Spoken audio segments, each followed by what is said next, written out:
Você chegar no meio, já no final de uma legislatura, e muito me perguntavam, né, na imprensa, o que fazer.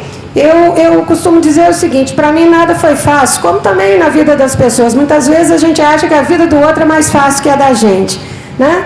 Nada foi fácil. Deus nunca me prometeu que seria fácil, mas sempre esteve muito presente dentro de mim que valeria a pena. Os grandes desafios da minha vida, eu não tive muito tempo para poder colocar em prática e realizar. Mas graças a Deus, até hoje, com a força de Deus, com a ajuda, com a transparência e com o trabalho, a gente consegue avançar. O que se fazer no final de um mandato? Trabalhar dobrado, fazer aquilo que nos propõe, que é legítimo que façamos, que a gente exerça essa representatividade com muita garra, com muita determinação, mas, sobretudo, com muito respeito ao povo que hoje não é só, vira jargão falar que o povo está sofrido, o povo está desacreditado.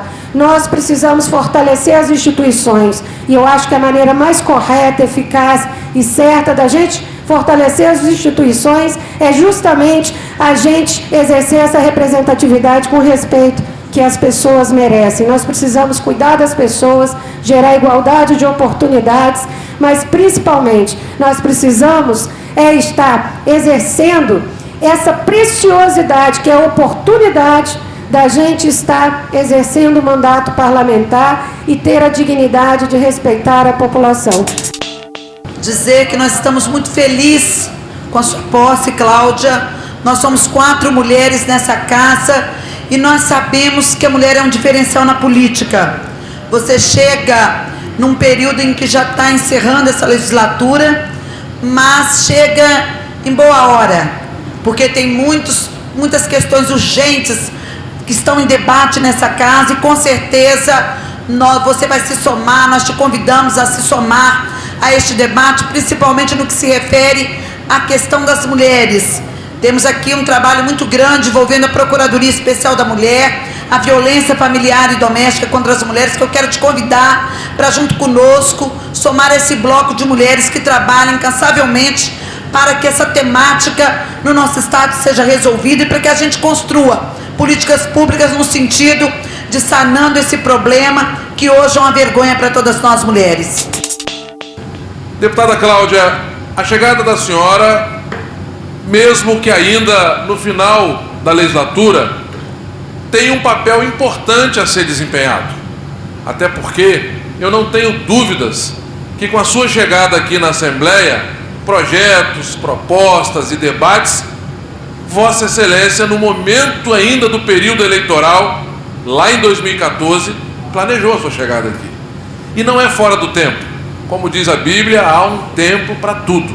E esse é o seu tempo de chegar nessa casa, para que mesmo num espaço curto de tempo, possa promover as suas ações. Nós nos caracterizamos a cada dia como um dos países que mais consome veneno, que mais consome agrotóxico. Nós temos uma corrida louca para que se tire até a nomenclatura agrotóxico e passa para ser produto fitossanitário, e assim as pessoas possam consumir mais sem nenhuma responsabilidade e sem nenhuma fiscalização. A utilização da pulverização aérea na maior parte dos nossos municípios, ela é contra a lei, porque a lei determina que a distância dos rios, dos córregos, das nascentes, das casas e etc., se é proibido aplicar veneno, por qualquer que seja o instrumento ou a ferramenta. E nós somos um estado que, na maioria dos municípios, constituído, na maioria deles, de propriedades com menos de 20 alqueires de terra. E quase que uma grande maioria com menos de 10 alqueires de terra. Então a gente percebe em alguns municípios que alguns agricultores têm lá 5 hectares de terra e o próprio dono da empresa diz que aplicou veneno para aquele agricultor na lavoura de café. Com isso, nós temos sendo expostos ao extermínio de muitos animais, como a abelha, por exemplo. Nós temos desrespeitado o direito das pessoas não querer que o veneno seja aplicado na sua propriedade. Às vezes tem uma propriedade que é de base agroecológica, e ali o avião aplica na propriedade do lado, e acaba desrespeitando esse direito. Concordo plenamente com o deputado Padre Honório, de que a gente possa diminuir muito o uso de agrotóxicos no nosso país. Mas precisa de quebrar mitos. Eu perguntaria, quais são os alimentos que têm a maior incidência de agrotóxicos no nosso país? Todos nós sabemos. Se perguntar a qualquer família, qualquer jovem, qualquer adolescente, se ele já ouviu falar quais são os alimentos que têm a maior incidência de agrotóxicos, eles vão falar tomate. Eles vão falar qual fruta? Morango, abacaxi. Esses são os principais alimentos, mas eu poderia citar 10 alimentos. Eu poderia citar o pimentão, o abacaxi, a uva, o pepino, a alface, o tomate, o morango, a couve, a beterraba. Estão entre os 10 alimentos com maior incidência de agrotóxico. E eu pergunto para vocês, para o deputado Sérgio Magés, que debate, para o deputado Padre Honório, algum desses que eu falei aqui, eles estão dentre os principais que usam aviação agrícola? E nós vamos dizer, não, nenhum desses que eu falei aqui não utilizam aviação agrícola. E aí, a gente continua com esse mito de que a aviação agrícola é o problema? É um projeto que eu lamento muito que seja arquivado. O deputado Padre Honório vem há muito tempo debatendo esse tema, e que é um tema importante. Nós temos um problema seríssimo hoje com a questão do uso indiscriminado de agrotóxico, não só aqui no Espírito Santo, mas em nível de Brasil. O Brasil é o país que mais se utiliza de agrotóxico no mundo. Inclusive, aqui se utiliza produtos químicos, princípios que são utilizados, que já foram banidos da Europa, dos Estados Unidos e alguns até mesmo da China. Então, eu sempre recomendo que as pessoas vejam um documentário chamado O Veneno Está na Mesa, para que elas tenham uma noção clara do que é o uso indiscriminado de agrotóxico no Brasil e o volume de agrotóxico que nós comemos diariamente, e sem saber. Então, a proposta do Padre Honório era no sentido de proibir a pulverização aérea no Estado, porque, sabidamente, assim como acontece com a pulverização tradicional, mas com a aérea tanto pior, parte disso é levada para as regiões próximas. E não se faz ali, não tem como se fazer uma delimitação e dizer, olha, são, sei lá, 100 metros quadrados que serão pulverizados. Isso se espalha por toda a região geográfica, inclusive para áreas urbanas. A agricultura familiar do Brasil é a 8ª maior produtora de alimentos do mundo. Se considerada a produção agrícola nacional, o país salta para a 5ª posição com faturamento anual de 84,6 bilhões de dólares. Levantamento feito pelo Portal do Governo do Brasil mostra que a agricultura familiar tem um peso importantíssimo para a economia brasileira, com um faturamento anual de 55,2 bilhões. Caso o país tivesse só a produção familiar, ainda assim estaria no top 10 do agronegócio mundial, entre os maiores produtores de alimento do mundo. Estamos ganhando espaço na agricultura familiar e na agricultura em geral, e principalmente na agroecologia.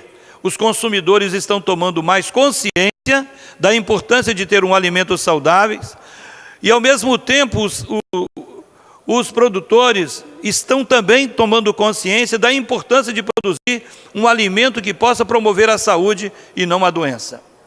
E aí nós sabemos a importância se nós quisermos realmente continuar com esse crescimento, que é a base da nossa economia no estado do Espírito Santo, nós não podemos de maneira nenhuma deixar de debater os temas como a educação do campo, que se faz necessário para que os nossos jovens, eles possam gostarem de estarem lá trabalhando no campo, tendo as suas famílias e serem sucessores dos seus pais nas suas propriedades.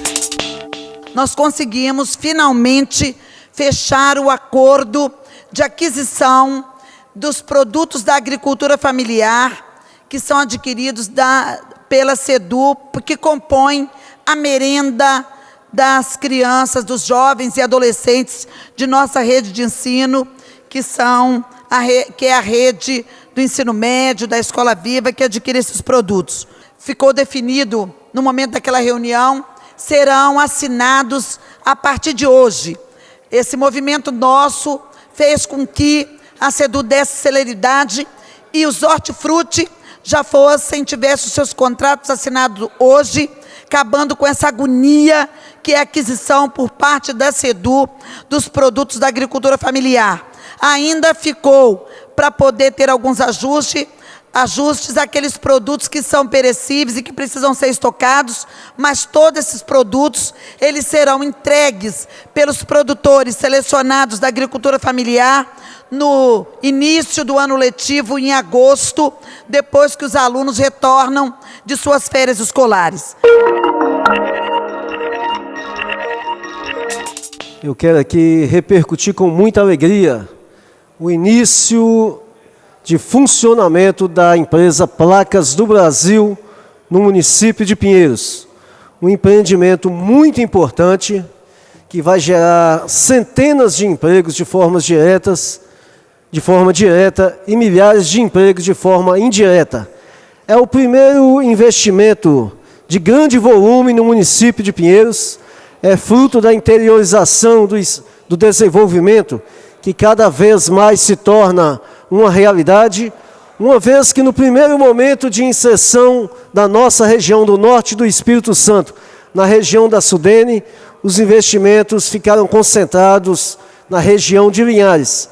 Mas, graças a Deus, gradativamente, essa realidade está mudando, com a implantação da empresa Itatiaia em Soretama, empreendimentos previstos para o município de Jaguaré, empreendimentos já instalados como a Volare e a Oxford no município de São Mateus, e agora nós temos o início de funcionamento da Placas do Brasil.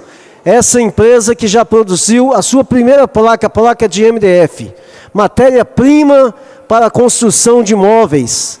E isso é muito importante. Nós temos a perspectiva da geração de empregos no município e a comercialização para todo o Nordeste e também para parte da região Sudeste.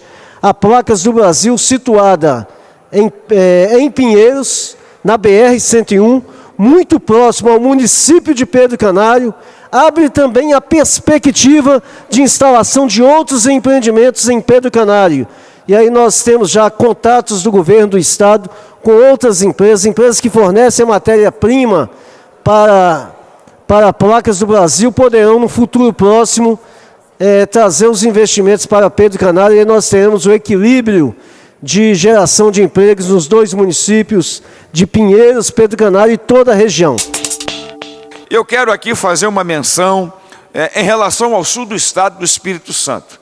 Eu volto a falar, a debater esse tema aqui, agora de uma maneira mais feliz, de uma maneira mais tranquila e de maneira mais elogiosa, porque desde o governo passado, desde a administração passada, ou seja, há pelo menos 6 anos, eu vinha a esta tribuna, eu ia ao Palácio do Governo, eu frequentava a Secretaria da Fazenda, solicitando uma equiparação de tratamento financeiro, de tratamento de investimento e de aporte para a sustentação econômica do sul do estado do Espírito Santo, por conta da diferença que nós tínhamos e ainda temos, mas já minimizou bastante com a questão do Fundesul que eu quero falar aqui. E na ocasião ainda era o Fundepar, que era o Fundo de Participação, que nós solicitávamos ao governo passado, que pudesse estar olhando para o Sul, para nos equiparar com a Grande Vitória, que tem os seus incentivos fiscais pela questão portuária. A região norte do estado, merecidamente, tem também os incentivos por parte da Sudene, e o sul do estado do Espírito Santo tinha virado uma faixa de Gaza econômica, porque exprimidos ali pelo estado do Rio de Janeiro e exprimido por Minas Gerais, nós ficávamos acuados porque não tínhamos condições de competitividade econômica para podermos competir com esses estados e com as demais regiões aqui do nosso próprio estado. E aí eu quero dizer que no ano passado, final do ano passado, o governador Paulo Artung, de maneira corajosa, assinou o Fundesul, tirando uma parte do Fundepar de 50 milhões, e ele instituiu o Fundesul.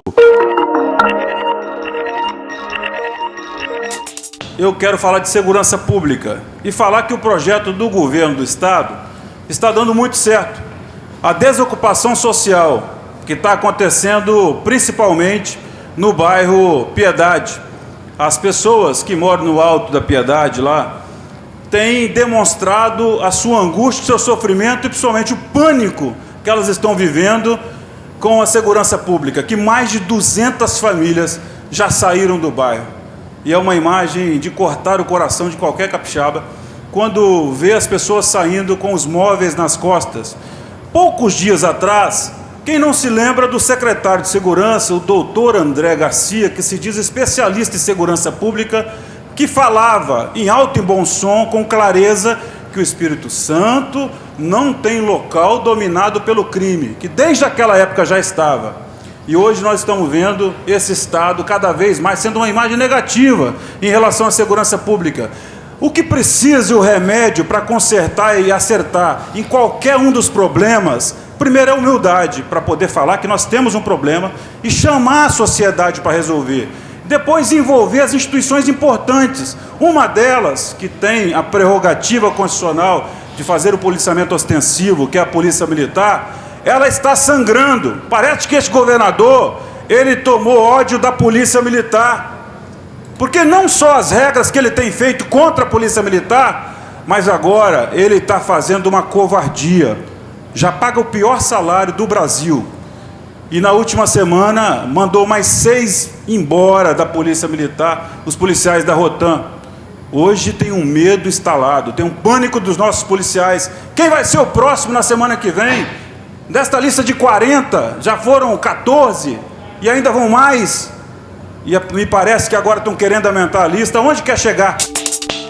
Pelo bandidismo que toma conta do estado do Rio de Janeiro, principalmente da capital. Mas quero lamentar também deputado Euclério Sampaio, deputado da Vitória, deputado Gilcim Lopes, que são agentes de segurança desse plenário, estão deputados estaduais aqui. O que está acontecendo no estado do Espírito Santo é de estarrecer todos nós assistir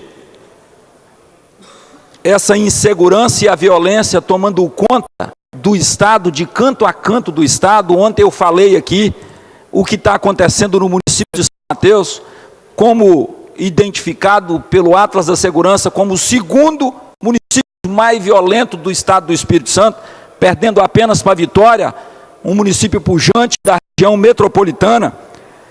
E agora a gente vendo o que as igrejas estão descendo dos morros porque não tem segurança para a igreja celebrar uma missa, celebrar um culto. Isso nós não imaginávamos acontecer no Rio de Janeiro.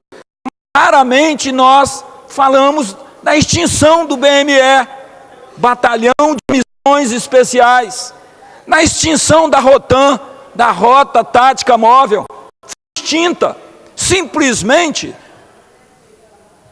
pela veemência, pela vontade de eliminar quem posiciona contrário. Eliminou-se uma polícia, um policiamento especializado no estado do Espírito Santo. E eu chamo a atenção da sociedade. Qualquer conflito que se tinha no nosso estado, de norte a sul, em qualquer canto, quem chegava primeiro era o BME, o Batalhão de Missões Especiais, policiamentos preparados, especializados para combates. Quem estaria no Morro da Piedade nesse momento seria a BME. E cadê a BME? O Detran quer suspender as aulas das autoescolas à noite. Autoescolas. Violência pode suspender aulas à noite.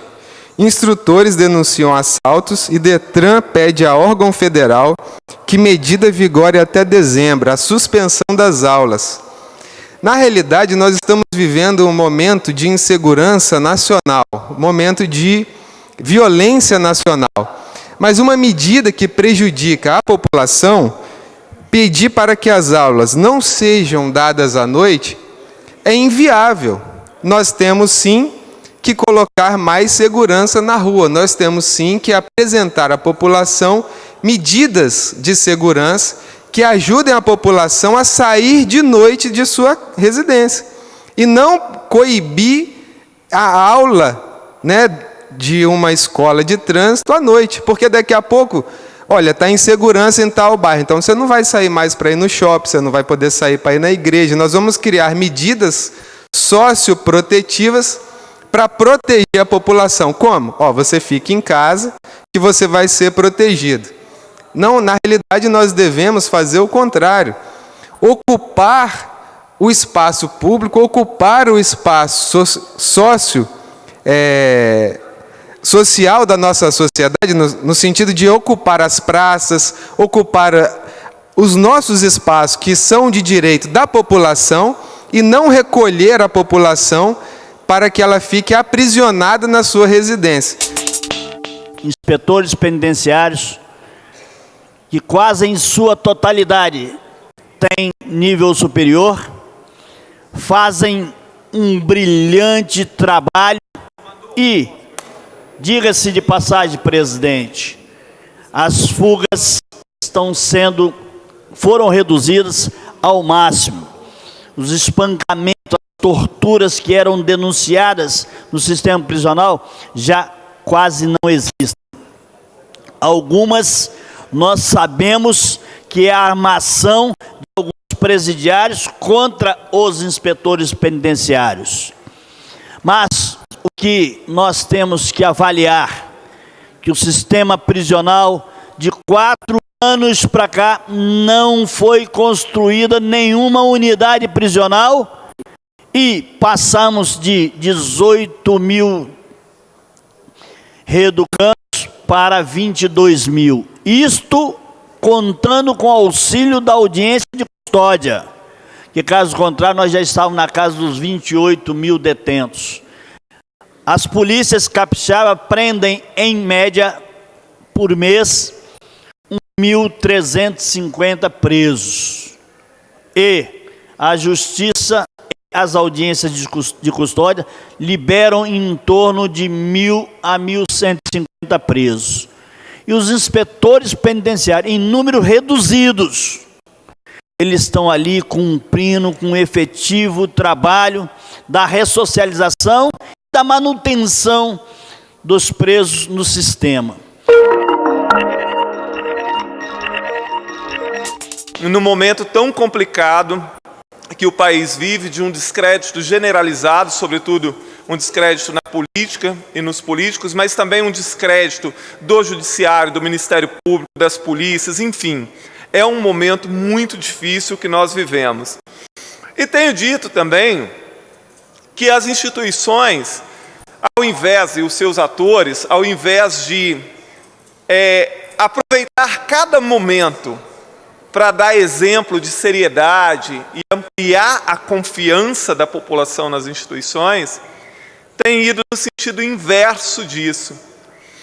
Imagine o Congresso Nacional. Dos 513 deputados, mais de 150 deputados federais estão sob investigação, ou estão delatados, ou então já foram até condenados.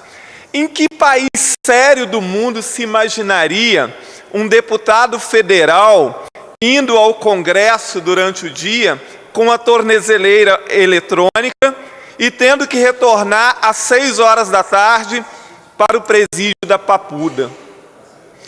Isso é de uma desmoralização gigantesca.